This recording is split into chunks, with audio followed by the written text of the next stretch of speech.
d'améliorer le texte de l'Assemblée nationale.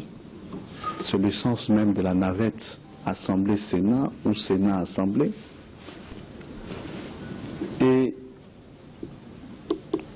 du fait que pendant les travaux de la commission paritaire, le débat risque d'être laborieux, nous ajouterons inutilement, parce que faire un rappel à la Constitution dans une loi, c'est en réalité surabondant ou superfétatoire. J'ai, en ma qualité de président de l'Assemblée nationale, après avoir consulté les présidents des groupes parlementaires de la majorité et d'autres instances, ainsi que échanger avec certains milieux de la société civile, j'ai décidé, avec le bureau de l'Assemblée, d'instruire notre délégation pour que l'alinéa dont question soit purement et simplement retiré de la loi. Telle était la demande de quelques élus, mais sur le plan de la procédure législative, on ne pouvait pas retirer une disposition à ce moment-là. Telle était la demande de certains, ceux qui ont réellement revendiqué sur le plan démocratique, ceux qui n'ont pas mené des actions de pillage à des fins inavouées. Je disais, nous avons répondu à leurs attentes afin qu'il y ait sérénité. C'est ce que nous avions voulu dès le départ au niveau de l'Assemblée nationale. Nous avons répondu à leurs attentes parce que dès le départ, il n'était nullement question de contourner la Constitution.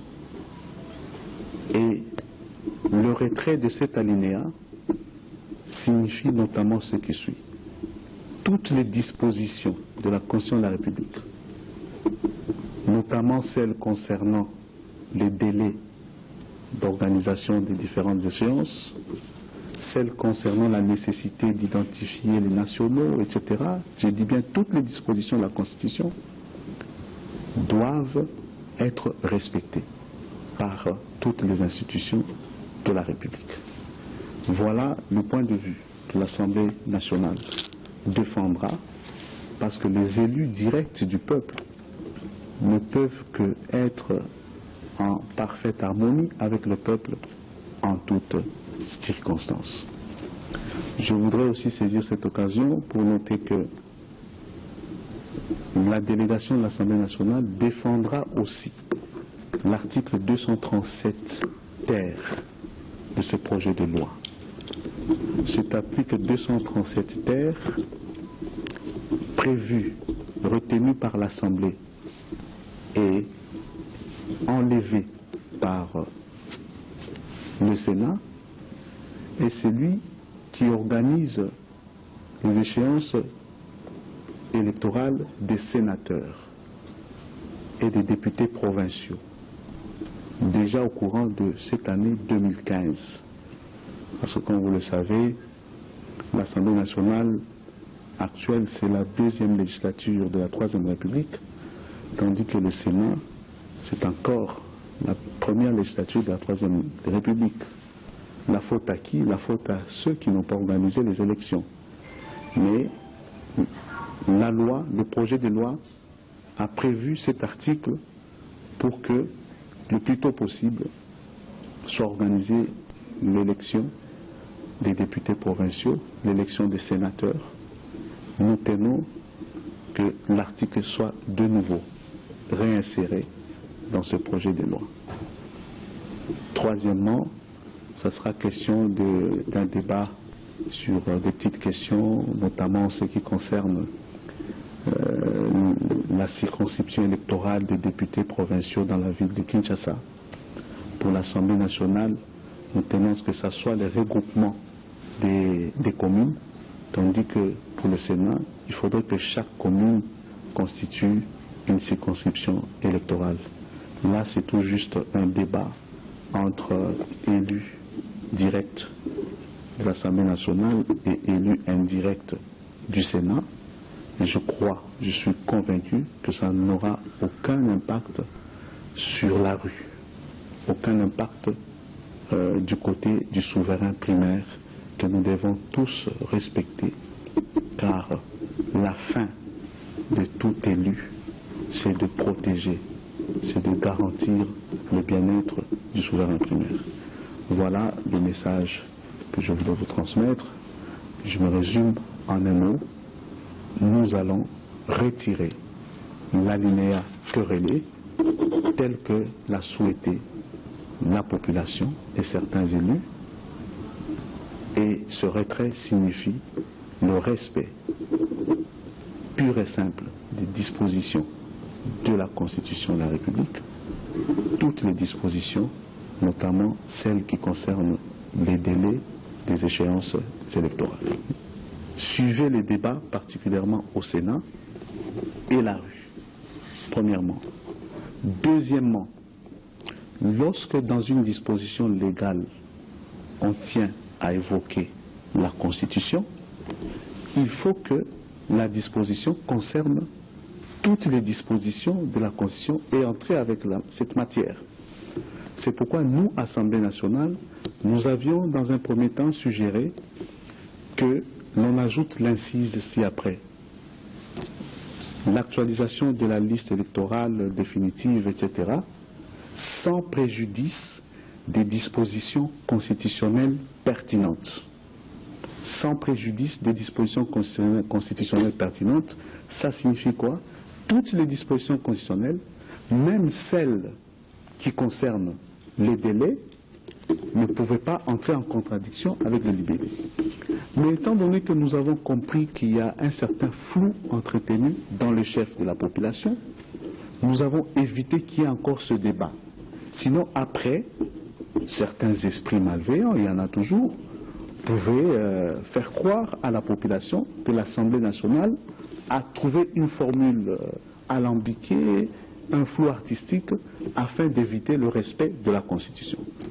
Voilà pourquoi, de façon non équivoque, nous affirmons le retrait et nous argumentons en disant que ce retrait signifie que le texte suprême, la loi suprême, à savoir la Constitution, doit être respecté en toutes ses dispositions, notamment celles concernant le délai pour l'organisation des prochaines élections.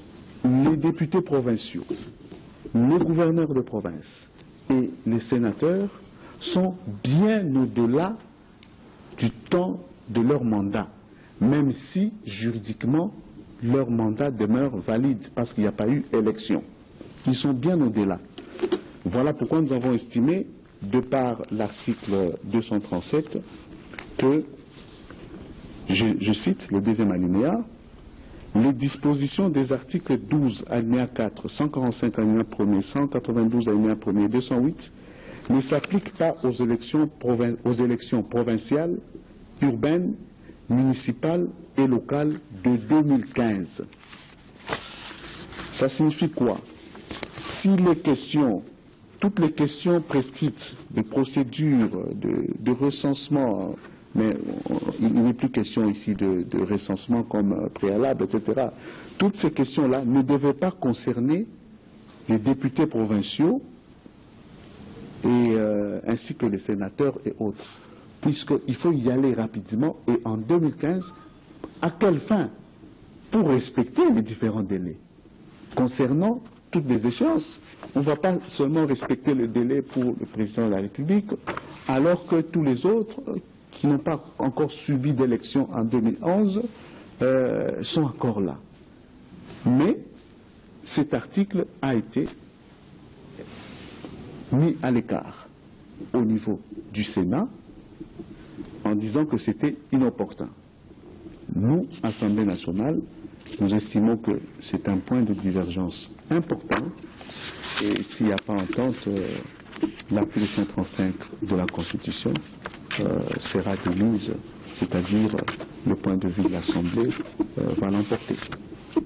Il n'était pas question que pour organiser les élections après, l'on attende le recensement, l'identification. encore que ceux qui gèrent la matière nous disent que si la CENI, la Commission électorale nationale indépendante, a eu à enrôler 32 millions de Congolais il y a quelques temps, en quelques mois, nouvelles technologies de l'information imposent, pourquoi ne pas réussir le même exploit avec un peu plus de matériel et de moyens, alors que nous avons encore plusieurs mois devant nous. Ça, c'est le point de vue de l'ONIP. Et au niveau de l'Assemblée nationale, il n'était pas du tout question que le recensement soit un motif de blocage. Mais maintenant, pour éviter toute confusion par rapport à cet article, pour ne pas donner l'impression que l'Assemblée nationale cherche à atténuer la formulation du Sénat, l'article, conformément notamment à ce qui a été demandé par les uns et les autres, est carrément élagué, et ainsi la Constitution demeure claire. Le respect des différents délais, le respect des différentes dispositions constitutionnelles. Et nous allons le dire sans embâge, de façon claire, dans le rapport conjoint Assemblée nationale-Sénat, les constitutionnels. L'Assemblée ajoute que lorsque, dans une loi, sur le plan de la légistique, l'on fait mention au respect de certaines dispositions constitutionnelles, en l'occurrence ici les délais, il est mieux d'indiquer toutes les autres dispositions constitutionnelles qui ont la même valeur que les dispositions de délai. Il ne faut pas un fixisme. Nous sommes en train de légiférer. Une loi est générale, impersonnelle. Alors nous avons dit, la meilleure formule c'est de mentionner ce qui suit. Sans préjudice des dispositions constitutionnelles pertinentes. Et les dispositions constitutionnelles pertinentes, c'est quoi? C'est notamment les délais prescrits par la Constitution et d'autres questions. Alors, pour nous, Assemblée nationale, il était question que dans le rapport conjoint Assemblée nationale-Sénat, on puisse alors dire, sans préjudice des dispositions constitutionnelles pertinentes, signifie notamment le respect des délais. Mais puisque certains risquent de se cabrer par rapport à leur libellé, nous avons dit, répondons carrément à la demande initiale. C'était celle de biffer cet article, parce que finalement, ça nous permet d'être tranquille et tout le monde de comprendre que la Constitution doit être respectée en tout.